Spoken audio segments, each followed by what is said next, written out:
नमस्कार, fast digital news channel में आपका स्वागत है। निवाड़ी की हर खबर सबसे पहले देखने के लिए हमारे चैनल को लाइक करें और सब्सक्राइब करना न भूलें। निवाड़ी में आज नीट परीक्षा से जुड़े मुद्दों को लेकर छात्र छात्राओं एवं नागरिकों ने अंबेडकर चौराहा से पैदल मार्च निकाला। इस दौरान प्रतिभागियों ने विभिन्न मांगों के समर्थन में नारेबाजी करते हुए कलेक्ट्रेट पहुंचकर राष्ट्रपति के नाम निवाड़ी कलेक्टर को ज्ञापन सौंपा। ज्ञापन में परीक्षा प्रक्रिया की निष्पक्षता सुनिश्चित करने, छात्रों की चिंताओं पर उचित कार्रवाई करने तथा शिक्षा व्यवस्था में पारदर्शिता बनाए रखने की मांग की गई। निवाड़ी जिले की अन्य खबरें देखने के लिए हमारे चैनल को लाइक, शेयर और सब्सक्राइब करना न भूलें। निवाड़ी जिला मुख्यालय से अमित जोशी की विशेष रिपोर्ट।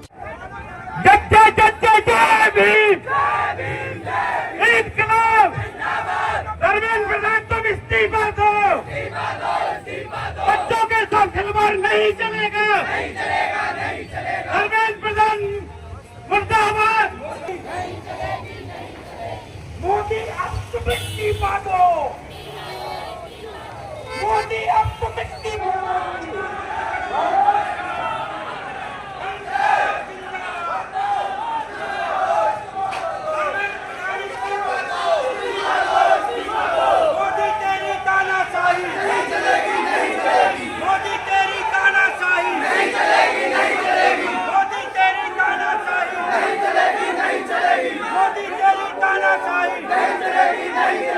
मोदी सरकार इस्तीफा दो, धर्मेंद्र प्रधान इस्तीफा दो,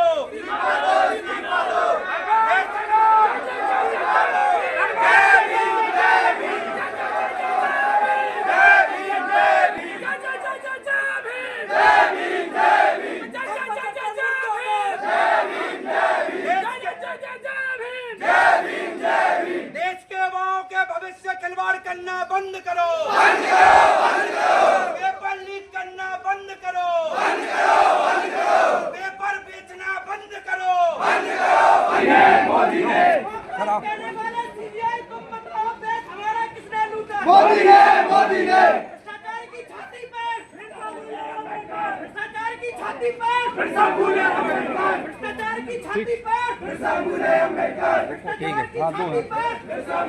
जो नीट पे एग्ज़ाम है जो अभी वर्तमान में लीक हुआ है, उसको लेकर के जो देश में 21 छात्रों ने जो अपनी जान दे दी है आत्महत्या करके, उनके उसमें जो हमारा जंतर मंतर पे जो आंदोलन कर रहे थे हमारे देश के वैज्ञानिक सोनम वांगचुक जी, उनको 2 दिन पूर्व जो संसद मार्च से 2 दिन पूर्व उनको पुलिस और वहाँ के गुंडों ने उठा करके पता नहीं कहाँ ले गए हैं, किस हॉस्पिटल में ले गए हैं। उसके बाद जो संसद मार्च जो हमारा कल हुआ है, वहाँ संसद तक ना पहुँचने के पहले ही पुलिस के द्वारा आंसू गोले और वहाँ पे गैस के गोले छोड़े गए हैं, उन पे लाठीचार्ज की गई है। हमारे वहाँ पे मासूम छात्र छात्राएं थी, महिलाओं को मारा गया, छात्र छात्राओं को किसी के सिर में चोट है, किसी के हाथ में चोट है, किसी के पैर में चोट है। इस तरह से देश में बर्बरता का माहौल पैदा कर दिया। जो तानाशाही सरकार है वो बहुत ही शांतिपूर्ण तरीके से इस देश की जो शिक्षा प्रणाली है, जैसे कि हमारे देश में पेपर लीक हो जाते हैं, पेपर बेच दिए जाते हैं, युवाओं के भविष्य के साथ खिलवाड़ किया जाता है, उस सरकार से केवल शिक्षा मिनिस्टर का, एजुकेशन मिनिस्टर का इस्तीफा मांग रहे थे। लेकिन ये तानाशाही सरकार मोदी की, ना तो मोदी सुनने आए और ना मोदी के किसी मंत्री को इनने किसी को भेजा कि आप एक वातावरण करके उसको सुलझा सकते थे। देश में जैसे घर में दो गेट होते हैं, एक आगे का गेट होता है, एक पीछे का, ये अपराधियों के घर 2 गेट होते हैं। वैसे ही मोदी के द्वारा कल जब छात्रों का मार्च हुआ संसद की तरफ, तो मोदी कायर, इस देश का जो प्रधानमंत्री है इतना कायर है कि उसको पीछे के गेट से भागना पड़ा। मैं ऐसे उन युवा साथियों को धन्यवाद देना चाहता हूं जिनने इस देश में इंकलाब की लौ को तैयार कर दिया और संसद की तरफ कूच किया। ऐसे लोगों को मैं अपनी जान, हम लोगों की जान भी अगर चली जाए तो हमारे जो आने वाला जो भविष्य, हमारे बच्चों के भविष्य के साथ हम खिलवाड़ नहीं होने देंगे। उनने जो जलियांवाला बाग बनाया दोबारा इस देश में, उसका उन्हें जवाब देना होगा।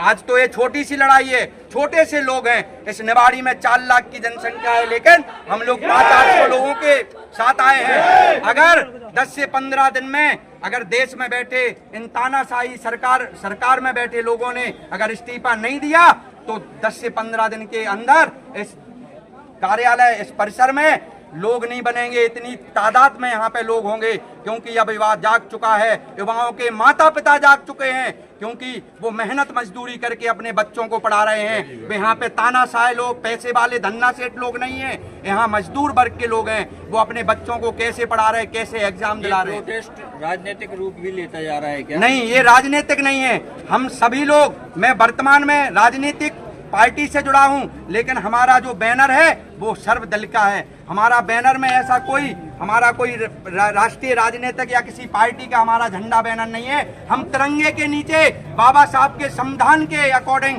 उसके तहत ये शांतिपूर्ण मार्च किया है। अगर 10 दिन में इस आंदोलन को अगर रोकना चाहती है सरकार, तो अगर 10 दिन में अगर उन्होंने इस्तीफा नहीं दिया तो आने वाले समय में इंकलाब का नारा और बुलंद हो जाएगा। सिस्टम में समय बहुत गंदगी आ चुकी है और ये गंदगी सफाई करने के लिए क्लियर की बहुत जरूरत है। आज जो देश का युवा जगा हुआ है वो इस देश को क्लीन करने के लिए जगा हुआ है। देश के अंदर जो गंदगी मोदी राज्य में कायम हुई है शिक्षा तो उसके लिए दिल्ली संसद में कल हमारे छात्रों ने आंदोलन हुए। उनकी बात सुनने की बजाय उन छात्रों पर बेरहमी से लाठी से मारपीट की गई। अरे उनकी सुनना तो चाहिए थी कि भाई चाहते क्या है। वो मारपीट से कोई सल नहीं निकल सकता था, हर हल का संवाद से ही निकाला जा सकता था, लेकिन सरकार द्वारा कोई बातचीत नहीं की गई, तो संग मारपीट की गई। सोनम वांगचुक जो एक देश का वैज्ञानिक है, उसको नजरअंदाज करते हुए 18 दिन तक भूख हड़ताल पर बैठा रहा, कोई बात करने नहीं गया कि भाई तुम चाहते क्या हो। उसने कुछ खुद के लिए नहीं मांगा था, उसने देश के बच्चों के भविष्य के लिए मांगा था, हमारे आपके बच्चों के लिए भविष्य के लिए मांगा था। मैं जनता से चुना हुआ जनप्रतिनिधि हूँ, मैं इस बच्चों की लड़ाई में सम्मिलित हूँ और आज नहीं तो कल, चाहे वो बीजेपी के भी जनप्रतिनिधि हो, चाहे हमारे माननीय विधायक जी भी हो, और बच्चे चाहेंगे कि उनके बच्चों का, उनके नातियों का भविष्य अच्छित रहे, तो उनको भी सड़कों पर आकर के अपनी ही पार्टी के खिलाफ खड़ा होना पड़ेगा। ये आवश्यक है। अगर ऐसा नहीं हुआ तो आज जो हमारे बच्चों के संग हो रहा है, कल वो उनके बच्चों के संग भी होगा। इसीलिए और मैं अपनी ज्यादा बात नहीं कहना चाहूंगा। जय भीम, जय भारत, धन्यवाद। ये प्रोटेस्ट छात्रों का है। इस देश के शिक्षा मंत्री जो भ्रष्टाचारी है, जो पेपर बेच करके हमारे छात्र छात्राओं का यहाँ भविष्य बर्बाद करने पर तुला है, तो मोदी को और इस देश के शिक्षा मंत्री धर्मेंद्र प्रधान को कह देना चाहता हूँ कि ये लड़ाई छात्रों की है, ये लड़ाई इस देश के हर एक युवा की है। और जिस दिन ये जाग गए और ये अपने हक के लिए लड़ना चालू कर दिए, तो मैं देश में रहने के लिए जगह नहीं मिलेगी और जूता मारने का काम भी यही सब साथी करेंगे, इनके अभिभावक करेंगे। इसलिए समय रहते मोदी जी, उनसे कह देना चाहता हूँ अब की बार कि अब की लड़ाई हमारी होगी, खटिया खड़ी तुम्हारी होगी मोदी, कि अब की बार जीत हमारी होगी मोदी और धर्मेंद्र प्रधान, खटिया खड़ी तुम्हारी होगी। इसलिए आप जितने जल्दी हो सके इस धर्मेंद्र प्रधान का इस्तीफा करा दीजिए, अन्यथा अब की बार इस देश से जूते मारकर बाहर कर दिया जाएगा। ये जो पेपर बेच रहे हैं कौन है वो नाम? धर्मेंद्र प्रधान, तो है किस पार्टी? वो भारतीय जनता पार्टी से। और अगर फिर भी अगर मोदी जी नहीं समझते हैं तो इस बीजेपी सरकार को भी उखाड़ फेंकने का काम करेंगे साथियों। ये सिर्फ एक जाति का, एक समुदाय का कार्यक्रम नहीं हो रहा है। इसमें किसी एक जाति, एक समुदाय के बच्चे नहीं हैं, इसमें पूरे देश के बच्चे हैं जिनके साथ एक खिलवाड़ किया जा रहा है।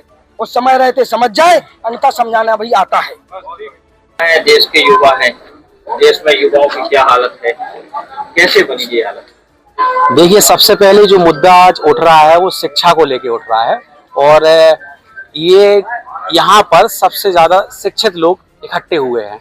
अब जो शिक्षित बने हैं उनने शिक्षा से क्या क्या हासिल किया है, मेरा सबसे पहले और आने का सबसे बड़ा मकसद यही था कि लोगों को ये पता चले कि भाई शिक्षा से आप कहाँ से कहाँ तक पहुँच सकते हैं।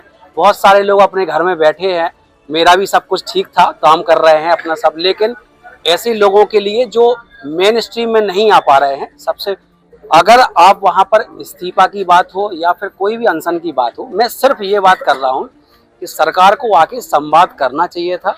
आप अगर बातचीत करते तो कुछ ऐसा निष्कर्ष निकल सकता था जिससे कि हो सकता है कि आपको अपनी डिमांड ना पूरी करनी पड़े और उनका भी काम हो जाए। तो संवाद जरूरी था। आपने बिना बात करे उनके ऊपर लाठीचार्ज की और ये सब कुछ ऐसे पीट रहे हैं जैसे कि वो कोई अपराधी हो। और सबसे अच्छी बात है कि सोशल मीडिया के माध्यम से हमें अंदर की बातें पता चल रही हैं, नहीं तो फिर मीडिया जो मेन स्ट्रीम वाली मीडिया है उनने अभी उन्हें पाक से कनेक्शन बता दिए हैं।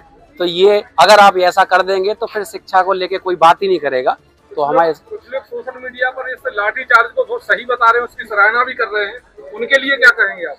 देखिए, ये जो सिस्टम है ये पूरा राजनीतिक सिस्टम से जुड़ा हुआ है। अगर इंसान ये कहता है कि हमें राजनीति से कोई मतलब नहीं है, तो मेरा ये मानना है कि जब हम जन्म प्रमाण पत्र बनवाते हैं और मृत्यु प्रमाण पत्र बनवाते हैं तो ये ऑफिस से रिलेटेड होता है, तो राजनीति से हमारा कहीं ना कहीं और सरकार से हमारा जुड़ाव रहता ही है। तो जो आप यहाँ कर रहे हैं, यहाँ पे जितने दिल्ली तक आप लोग जाएंगे? हमारी कोशिश ये थी कि हम वहां पहुंचे, लेकिन जो प्रोटेस्ट हुआ था उसमें ना पहुंच पाने का जो अफसोस है वो अंदर ही अंदर निकला। रात में सोना मुश्किल पड़ा और ये लगा कि जो भी हमारे लोकल में हो सकता है वो हम करेंगे अपने माध्यम।